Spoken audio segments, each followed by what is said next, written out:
জাতীয় পার্টি ফ্যাসিবাদের দোসর, জাতীয় পার্টি যে অন্যায় করেছে সেই অন্যায়ের ক্ষমা হতে পারে না।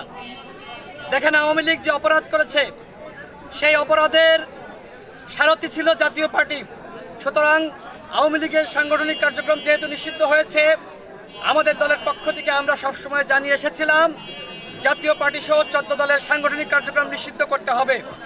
আজকে প্রেস সচিব যেটি বলেছে যে জাতীয় পার্টি নির্বাচনে অংশ নিবে কি নিবে না সেটি তাদের বিষয়, আমরা এই বক্তব্যের ধিক্কার জানাচ্ছি। গণ অভ্যুত্থানের পরে আপনি গণ অভ্যুত্থানের চেতনা ধারণ করবেন না, জাতীয় পার্টির মতন কুলাঙ্গার পার্টি আগামী নির্বাচনে যাবে, আমরা কি বসে বসে দেখব? আমরা জনগণের উদ্দেশ্যে বলতে চাই, জাতীয় পার্টি যে অন্যায় করেছে এই জাতীয় পার্টির বিচার অবশ্যই হতে হবে।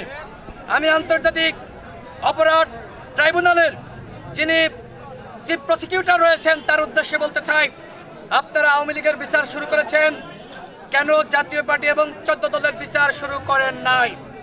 সেই প্রশ্ন আমি সরকারের কাছে রাখছি, সেই প্রশ্ন আমি আন্তর্জাতিক অপরাধ ট্রাইব্যুনালের কাছে রাখছি। আন্তর্জাতিক অপরাধ ট্রাইব্যুনালে দল হিসেবে আওয়ামী লীগ, জাতীয় পার্টি এবং 14 দলের বিচার হতে হবে এবং আওয়ামী লীগের মধ্যে যারা অন্যায় করেছে, অপরাধ করেছে তাদের বিচার হতে হবে। ব্যক্তির বিচার, দলের বিচার দুটি হতে হবে। কিন্তু যারা জুলুম করে নাই, অন্যায় করে নাই, অপরাধ করে নাই, আমরা তাদের সাথে জুলুম করব না। আমাদের স্পষ্ট দাবি, যারা 24-এর ডামি নির্বাচনে অংশ নিয়েছে, যারা নির্বাচিত হয়েছে, ওই সকল ডামি এমপিরা, আওয়ামী লীগের পদধারী নেতারা, জাতীয় পার্টির নেতারা কোনোভাবেই আগামী নির্বাচনে অংশ নিতে পারবে না। গণ অভ্যুত্থানের পরে অবাধ, সুষ্ঠু, নিরপেক্ষ নির্বাচন যেমনিভাবে হতে হবে তেমনিভাবে ফ্যাসিবাদ মুক্ত নির্বাচন হতে হবে। রাজনৈতিক দলগুলো সাধারণত জোট করে নির্বাচনে অংশ নেয়। গণ অধিকার পরিষদ এখনো পর্যন্ত 200 আসনে প্রার্থী ঘোষণা করেছে। আমি আমাদের দলের মনোনীত ঝিনাইদহ 2 আসনের প্রার্থী হিসেবে গণসংযোগ করছি, পথসভা করছি, মানুষের কাছে যাচ্ছি। আমাদের আরও অন্যান্য প্রার্থীরা একই কাজ করছে। আমরা 300 আসনে প্রার্থী দিতে চাই, আরও 100 আসনে খুব শীঘ্রই প্রার্থী দেওয়া হবে। আমরা তফসিলের পরে আমরা যদি জোট করি সেটি আপনাদেরকে আমরা জানিয়ে দিব। বিএনপির সাথে 2022 সাল থেকে আমরা যুগপৎ আন্দোলন করেছি, তাদের সাথেও আমাদের নির্বাচন নিয়ে আলোচনা চলছে এবং অন্যান্য যে ফ্যাসিবাদ বিরোধী শক্তি তারাও বিভিন্ন সময় চেয়েছে আমরা তাদের সাথে জোট করে নির্বাচনে অংশ নিই। আমরা এখনো পর্যন্ত এই আলোচনার পর্যায়ে রয়েছি, চূড়ান্ত কোনো সিদ্ধান্ত এখনো পর্যন্ত জোট করার বিষয়ে আমরা গ্রহণ করি নাই।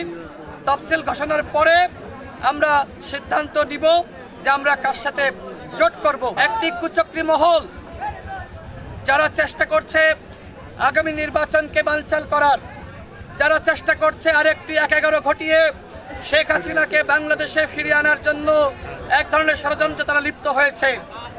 আগামী ফেব্রুয়ারি মাসে যে নির্বাচন হবে সেই নির্বাচন কেউ বানচাল করতে পারবে না। কেউ যদি মনে করে আগামী ফেব্রুয়ারি মাসের নির্বাচন আদালতের মাধ্যমে রায় এনে কিংবা একটি অরাজকতা সৃষ্টি করে বানচাল করে ফেলবে, ভাই আমরা বসে থাকবো না। যারা এই চেষ্টা করবে এদের পিঠের চামড়া থাকবে না। আগামী নির্বাচন হতে হবে, ফেব্রুয়ারি মাসে হতে হবে এবং ফেব্রুয়ারি কি অন্য মাসে হবে না, কিংবা মার্চে হবে, এপ্রিলে হবে, এই সুযোগ নাই। আগামী ফেব্রুয়ারি মাসেই নির্বাচন হবে এবং সেই নির্বাচন ইতিহাসের সেরা নির্বাচন হবে। সেই লক্ষ্যে আমরা প্রার্থীরা যারা রয়েছি মাঠে যাচ্ছি।